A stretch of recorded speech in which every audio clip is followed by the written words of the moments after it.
So, there's a bunch of questions we could ask about these sorts of equations. And for right now, we're not going to solve them explicitly, okay? A lot of these are quite challenging to solve. That's why there's an entire class dedicated to it. But, some of these, the ones I've been giving you are fairly easy. But what happens if I give you one, let's say it doesn't involve any second derivatives, nothing like that. Let's just say it involves one first derivative. And the equation looks something like this. Y prime is equal to x plus y.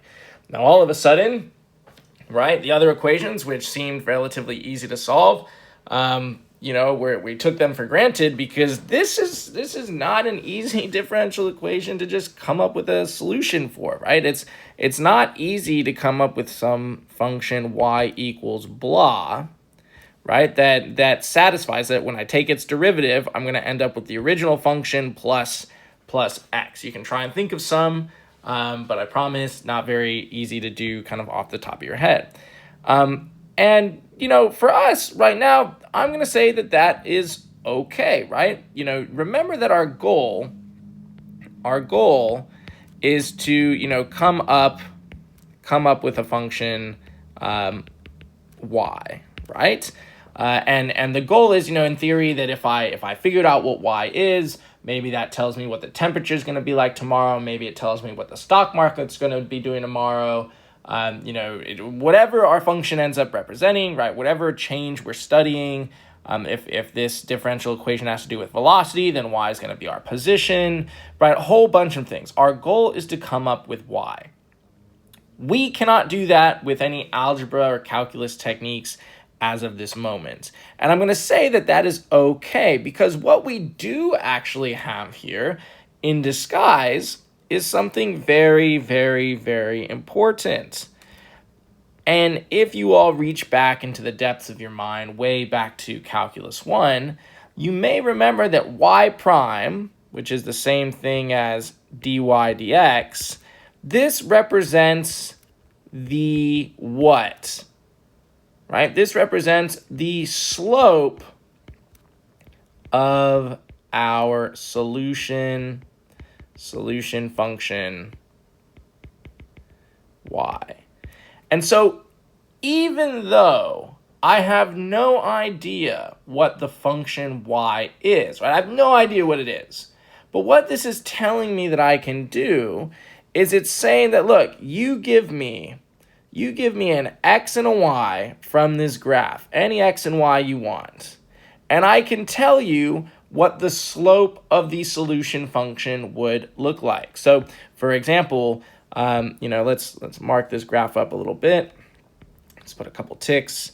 We'll do 3 in each side. 1, 2, 3. Okay. So it says, for instance, right, if I were to make a table, okay, of these values. So let's put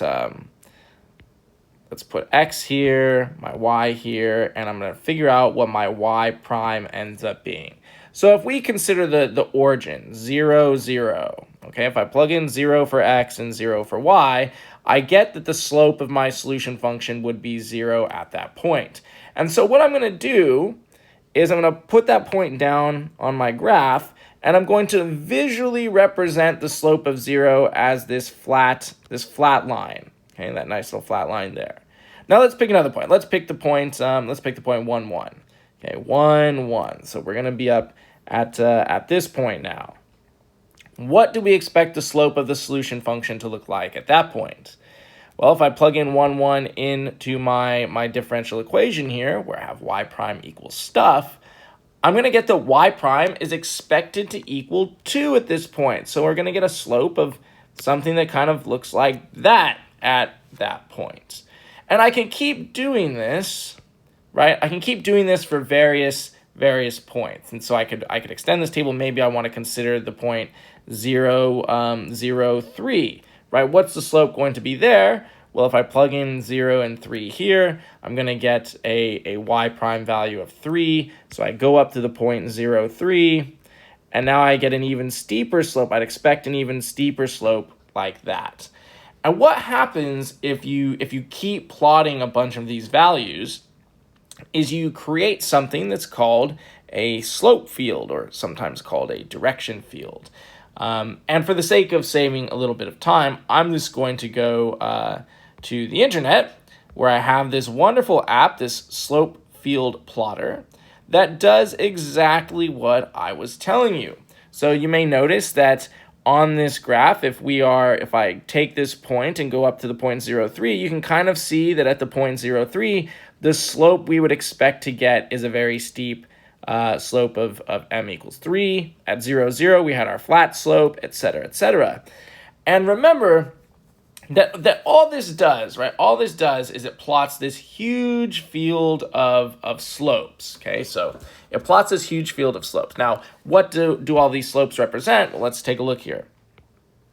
The idea is remember that when I solve one of these differential equations, right? If I solve y prime is equal to x plus y, usually it's going to be some function, okay? Usually it might be, let's just pretend for a second that I get like y is equal to c times x squared plus x. Like, let's just pretend that that's my solution. It's not, but like, let's pretend.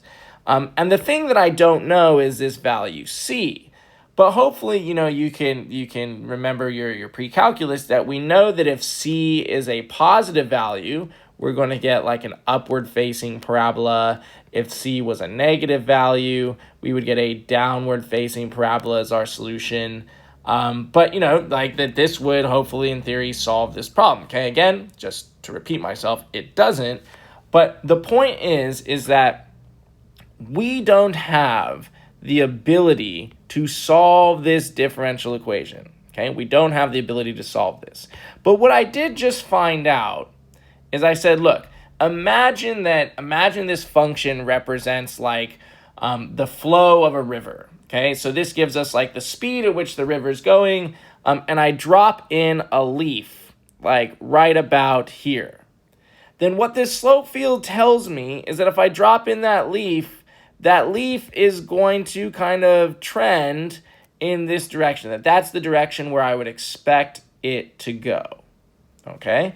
And so again, if this thing represented, let's say, my profits as a company, let's say on day 0 I had $0, it would that the solution to this differential equation would, even though I don't know what it is, would indicate that my business trajectory is planning on going up, that I would experience an increase.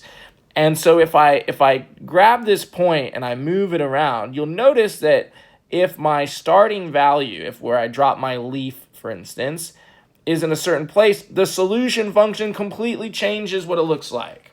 Okay? It flips upside down. Remember I said that C value kind of comes into play where this might now be an upside down parabola versus a right side up parabola or something of that nature, or an exponential. But depending on where I drop in my leaf or where my profits from my business start, my solution function would move. And again, the goal of solving a differential equation is to figure out what that function y is so I can make predictions in the future. But even if I don't have that function y explicitly, I can use a slope field to make a prediction all the same, right? Because all your boss wants to know is, hey, is our profits going to go up or are they going to tank? Is that leaf going to head down the river? Is it going to turn around and head upriver, right? What is going to happen? Is the weather going to increase? Are the temps going up? Or are the temps going down? And there is a very special case, of course, where we're on there and we just have this straight line trajectory. So this is what's called a slope field, and this is how you get them. So you use them, okay? You use slope fields when you have differential equations of any sort that you can set up as y prime equals stuff.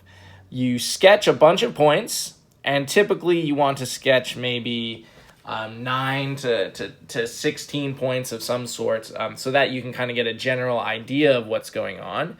And you might be asked a question like, hey, if this thing represents, the amount of money my business is going to make, or we'll say y prime is like the change in my revenue, and y is my revenue. If I know that on the first day I made $1 as indicated by this 0.11, what would I expect my revenue to do in the long run for this business? And you can use that and create a trajectory and be like, oh, well, provided, of course, that you've come up with a whole bunch more of these slopes and you've plotted them to create a full-fledged slope field, you could say, oh, we expect my profits to go up towards infinity or something of that nature. So these are direction fields, or slope fields as they're called. This is how you come up with them. They're very simple to come up with. And again, they don't allow us to solve for the function explicitly, but they do allow us to visually see, what we would expect solutions to this differential equation that only has a y prime in it to do. So very important that this can only really be used if there's a y prime. As soon as I get a differential equation that looks like this, all of a sudden is no good, because, right, what does it even mean to graph this on the same thing as y prime? No good, only good for differential equations with a y prime equals something in terms of x and y.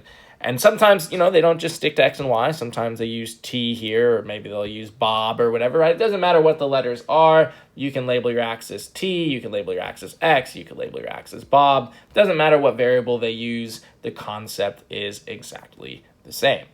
So that's going to do it for the introduction to slope fields and how slope fields work. They're not super crazy. You can verify your work using something like this. If you literally just type in slope plotter or slope field plotter into Google, the first result will be for GeoGebra, or it should be, and you can use this to help you in your work. But understand that on any homework or stuff like that, you will be asked to show something with a table, or to demonstrate that you know exactly how to come up with those calculations and how to make use of them. All right, so we have one more video, or after this, maybe two more videos, one to kind of go over the classifications of differential equations, and then one on how to actually solve some of these. So, check those out when you're ready.